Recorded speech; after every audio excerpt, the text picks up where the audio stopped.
श्रोता प्रेमियों, मैं राम सागर शास्त्री आप लोगों के समक्ष रखने जा रहा हूं किस्सा लाखा बंजारा भाग 2। देखिए, इधर सुंदरा पति को ढूंढने के लिए चल पड़ी, उधर चंद्रावली पति को ढूंढ रही है। अचानक उसके पैर में ठोकर लगी, गिर गई, उसका सिर फूट गया, बेहोश होकर गिर पड़ी। तब तक एक वैद्य भी आ गए। उन्होंने उसको ठीक किया। उससे पूछा, बेटी तुम किसे ढूंढ रही हो? उसने कहा, मैं अपने पति लाखा को ढूंढ रही हूं। मैंने सुना है वो राजा के महल में है, मैं वहां जाना चाहती हूं। उधर से सुंदरा पति को ढूंढते हुए आ गई। उसने चंद्रावली से कहा, मेरा पति कहाँ है? चंद्रावली ने कहा, वो मेरे पति हैं, मैं उन्हीं को ढूंढ रही हूं। सुंदरा ने कहा, जो लड़की कुछ दिन पहले जहर खाकर मरी है, उसे तुम पहचान सकती हो? मैं वही लड़की हूं, ये मेरा दूसरा जन्म है। हम दोनों लोग तुम्हारे ही पास आ रहे थे, परंतु रात में पति कहीं गायब हो गए। हे बहन, मुझे अपनी छोटी बहन ही समझ लो कि मैं तो तेरी छोटी बहन हूं, समझ न मुझको सौतन, समझ न मुझको सौतन। सजन तेरे हैं तेरे रहेंगे, मैं तो उनकी जोगन, समझ न मुझको सौतन। अब तो चंद्रावली ने कहा, हे बहन मुझे क्षमा करना, मैंने तुम्हें खोटे वचन कहे थे। इधर तो चंद्रावली और सुंदरा में बातें हो रही हैं। उधर रानी ने राजा से कहा, महाराज जब से बेटी यहां से गई है तब से मुझे कुछ अच्छा नहीं लगता है। कहार भी लौट कर नहीं आए, मुझे चिंता हो रही है। राजा ने कहा, सफर लंबा है, वे आते ही होंगे। तब तक कहारों ने आकर राजा को बताया, महाराज गजब हो गया, लाखा गायब हैं। राजा ने कहा, बेटी क्यों नहीं आई? बोले, वे पता लगाने गई हैं। राजा ने लाखा की खोज में कुछ सैनिकों को भेज दिया। उधर वसुंधरा ने लाखा को बकरा से फिर मनुष्य बनाया और कहा, अब भी मेरा कहना मान जाओ। लाखा ने कहा, कुछ भी हो जाए मैं तुम्हारी बात नहीं मानूंगा। वसुंधरा ने एक जादुई शीशे में सुंदरा को दिखाया। उसकी हालत देखकर लाखा दुखी हुआ। वसुंधरा ने कहा, अगर तुम मुझसे प्रेम करो तो मैं तुम्हें आजाद कर दूंगी। लाखा ने कहा, तेरी ये मुराद हरगिज पूरी नहीं हो सकती है। वसुंधरा ने गुस्से में आकर मंत्र पढ़कर लाखा को फिर बकरा बना दिया। उधर चंद्रावली और सुंदरा दोनों लाखा को ढूंढने के लिए आगे बढ़ी। चंद्रावली कह रही थी, मैं पति के बिना जीवित नहीं रहूंगी। सुंदरा चंद्रावली को समझाती है। इस प्रकार दोनों लाखा को ढूंढती फिर रही हैं। उधर राजा ने मंत्री से कहकर मुनादी पिटवा दी, जो लाखा और बेटी को ढूंढ लाए उसे मुंह मांगा इनाम दिया जाएगा। रामलाल ने मुनादी पीटी, सारे नगर में खबर हो गई। इधर पड़ोसन चंद्रावली की रास्ता देख रही है। उसने विचार किया, इन बच्चों की देखभाल कहां तक की जाए। अस्तु आज रात को दोनों बच्चों यानी अमर और मुन्नी को अपने हाथों से निपटा दूंगी कि आज ही रात में बच्चों को अपने हाथों से मारूंगी। जितनी संपत्ति है लाखा की वो अपने हाथ संवारूंगी। बच्चे पड़ोसन की बात सुन रहे थे। मुन्नी अमर से कहने लगी, भैया पड़ोसन हम लोगों को मार डालेगी, इसलिए चलो यहां से भाग चलें। दोनों बच्चे घर से भाग गए।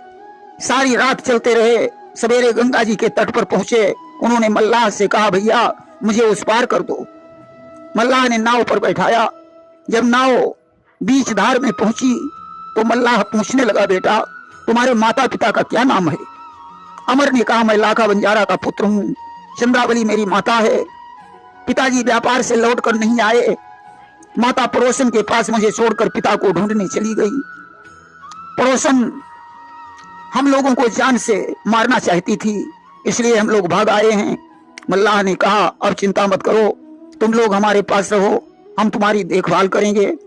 अमर ने कहा अब हमारी किस्मत में जो लिखा होगा उसे कौन मिटा पाएगा। मैं भीख मांगकर अपने माता पिता को ढूंढूंगा। मल्लाह ने बहुत कुछ रोका।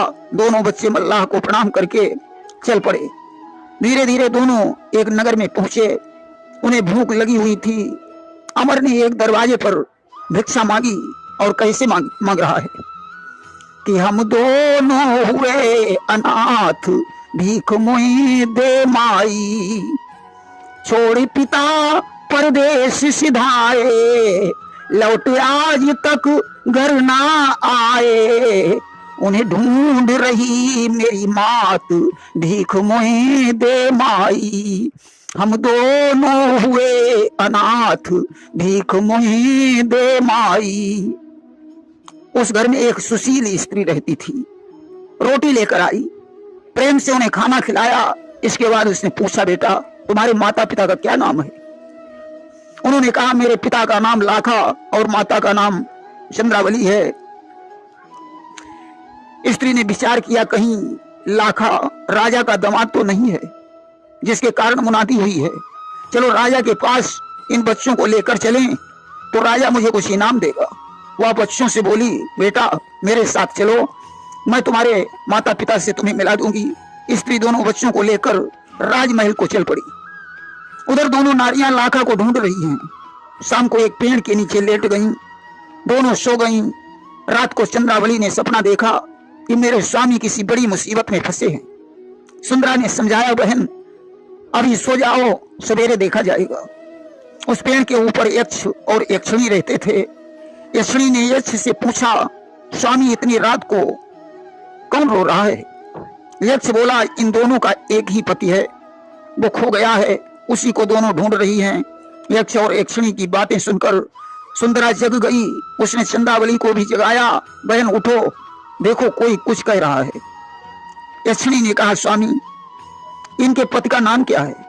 यक्ष बोला इनके पति का नाम लाखा है, जिसे रूपनगर की ठग कन्या वसुंधरा ने जादू से बकरा बना लिया है। उसने सोते हुए जिनके द्वारा उसे उठवा लिया। यक्षिणी ने कहा स्वामी क्या इनका पति नहीं मिल सकता है। यक्ष ने कहा काली पहाड़ी की तरफ एक जंगल में एक तपस्वी रहता है, उससे मिलने पर इनका स्वामी मिल सकता है। चंद्रावली ने सुंदरा से कहा तेरी बहन ने हमारे स्वामी को बकरा बना लिया है, चलो काली पहाड़ी पर चलते हैं। आज दोनों पहाड़ी की तरफ चल देती हैं। जंगल में चंद्रावली को प्यास लगी, वो रोने लगी और बोली कि आगे कदम बढ़े ना मैं चलने से मजबूर, काली पहाड़ी बहना बतलाओ कितनी दूर। उधर वसुंधरा लाखा को बकरे से मनुष्य बनाकर बातें कर रही थी। चारों ठगपुत्र विचार करते हैं पता नहीं वसुंधरा किससे बातें कर रही है। वसुंधरा ने लाखा से कहा मुझे ले चलो वरना बेमौत मारे जाओगे। लाखा ने कहा अरे दुष्टा तुझे तो नर्क में भी ठिकाना नहीं मिलेगा। अब तो चारों ठगपुत्रों ने चंदू से शिकायत की पिताजी वसुंधरा पता नहीं किससे बातें करती रहती है। चंदू ने मछंदर से पूछा मछंदर क्या ये सही बात है। उसने कहा हाँ पिताजी बात बिल्कुल सही है। ठग सोचने लगा एक तो बेटी चली ही गई, क्या दूसरी भी किसी के साथ जाने वाली है। उसने सुंदर से कहा जाओ वसुंधरा को इसी समय यहां बुला लाओ। सुंदर ने वसुंधरा के दरवाजे पर आवाज लगाई। आवाज सुनकर वसुंधरा ने कहा परदेसी तुम यहीं रुको, भैया बुला रहा है। उसने दरवाजा खोला। सुंदर ने कहा पिताजी तुम्हें बुला रहे हैं। वसुंधरा चल पड़ी और पिता के पास पहुंची। उधर चंद्रावली प्यास के कारण बेहोश हो गई। सुंदरा पानी लेने चली गई। अब तो ज्यों चंद्रावली को होश आया वह सुंदरा को बुलाने लगी, सुंदरा तुम कहां चली गई। उधर वसुंधरा पिता के पास पहुंची, बोली पिताजी मुझे क्यों बुलाया है। चंदू ने कहा बेटी कमरे में तुम क्या गाना गाती हो कि तुम ही मेरे मंदिर तुम ही मेरे पूजा तुम ही देवता हो, तुम ही देवता हो। कोई मेरी नजरों से देखे तो समझे कि तुम मेरे क्या हो, कि तुम मेरे क्या हो। यह गाना तुम किसके लिए गाती हो? वसुंधरा ने कहा, पिताजी ये बात तुम्हें किसने बताई? चंदू बोला, मछंदर ने।